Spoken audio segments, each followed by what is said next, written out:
आज हम बात करने वाले हैं राजस्थान की धरती में दफन एक ऐसी प्राचीन सभ्यता की जो हजारों साल तक एक राज बनी रही। ये कहानी है गिलून सभ्यता की, एक खोई हुई दुनिया जिसके पन्ने अब धीरे धीरे हमारे सामने खुल रहे हैं। जरा सोचिए, राजस्थान के राजसमंद में दो मामूली से दिखने वाले टीले, उनके नीचे आखिर क्या हो सकता है? यही वो सवाल था जो कई दशकों तक आर्कियोलॉजिस्ट्स को अपनी तरफ खींचता रहा।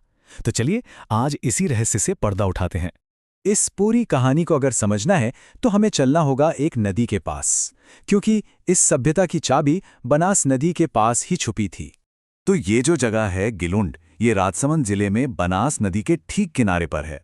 और यहाँ जो भी सबूत मिले वो बताते हैं कि ये कोई अलग थलग बस्ती नहीं थी, बल्कि ये एक बहुत बड़े कल्चरल नेटवर्क का हिस्सा थी, जिसे हम आज आहड़ बनास संस्कृति के नाम से जानते हैं। तो भाई, इन टीलों के राज दुनिया के सामने आए कैसे? इसका क्रेडिट उन खोजकर्ताओं को जाता है जिन्होंने दो अलग अलग दौर में यहाँ खुदाई का काम किया। और यहाँ की खोज की कहानी भी ना बड़ी दिलचस्प है। ये काम असल में दो पीढ़ियों ने किया।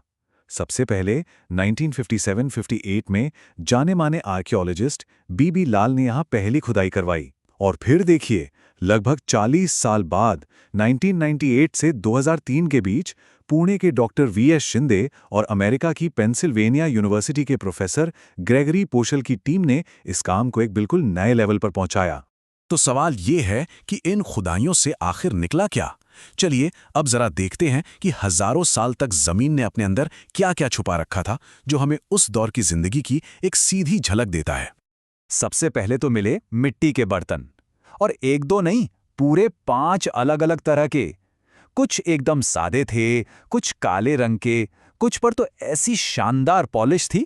और सबसे खूबसूरत वो बर्तन जिन पर लाल और काले रंगों से पेंटिंग की गई थी। ये वैरायटी ही दिखाती है कि उस दौर की कलाकारी कितनी जबरदस्त थी। लेकिन बात सिर्फ बर्तनों तक नहीं रुकी, उनकी रोजमर्रा की जिंदगी की भी एक झलक मिली। सोचिए, वहां से मिट्टी के खिलौने, पत्थर की गोलियां और तो और हाथी दांत से बनी चूड़ियां तक मिली हैं। ये छोटी छोटी चीजें ही तो उस पूरी सभ्यता को हमारी आंखों के सामने जिंदा कर देती हैं। अब आते हैं उस सबसे बड़ी खोज पर, जो गिलुंड को उसकी अपनी एक अलग पहचान देती है। एक ऐसी चीज जो उसे आहड़ बनास संस्कृति की दूसरी जगहों से बिल्कुल अलग खड़ा करती है। और वो फर्क था पक्की ईंटों का इस्तेमाल।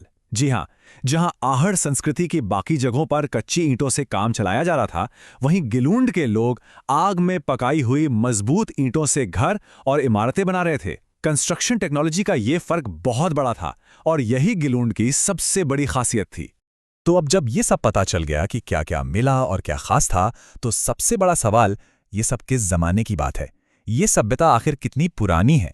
यहां से मिले औजारों से ये साफ हुआ कि ये एक ताम्रयुगीन यानी चाल्कोलिथिक सभ्यता थी। ताम्रयुगीन का मतलब है वो दौर जब इंसानों ने पत्थर के साथ साथ तांबे का इस्तेमाल करना भी सीख लिया था। ये पाषाण युग और कांस्य युग के बीच का एक बहुत ही अहम दौर था। और कार्बन डेटिंग जैसी तकनीकों से सभ्यता का जो समय निकल कर आया है, वो है 1900 से 1700 ईसा पूर्व के बीच। आसान भाषा में समझे तो आज से लगभग 4000 साल पहले, जब दुनिया के कई हिस्सों में इतिहास लिखा भी नहीं जा रहा था, तब बनास नदी के किनारे ये शानदार सभ्यता फल फूल रही थी। गिलुंड की ये पूरी कहानी एक सवाल जरूर खड़ा करती है कि हमारी इस धरती के नीचे न जाने ऐसे और कितने अनकहे इतिहास, कितनी ही गुमनाम सभ्यताएं दफन हैं, जो बस अपने खोजे जाने का इंतजार कर रही हैं।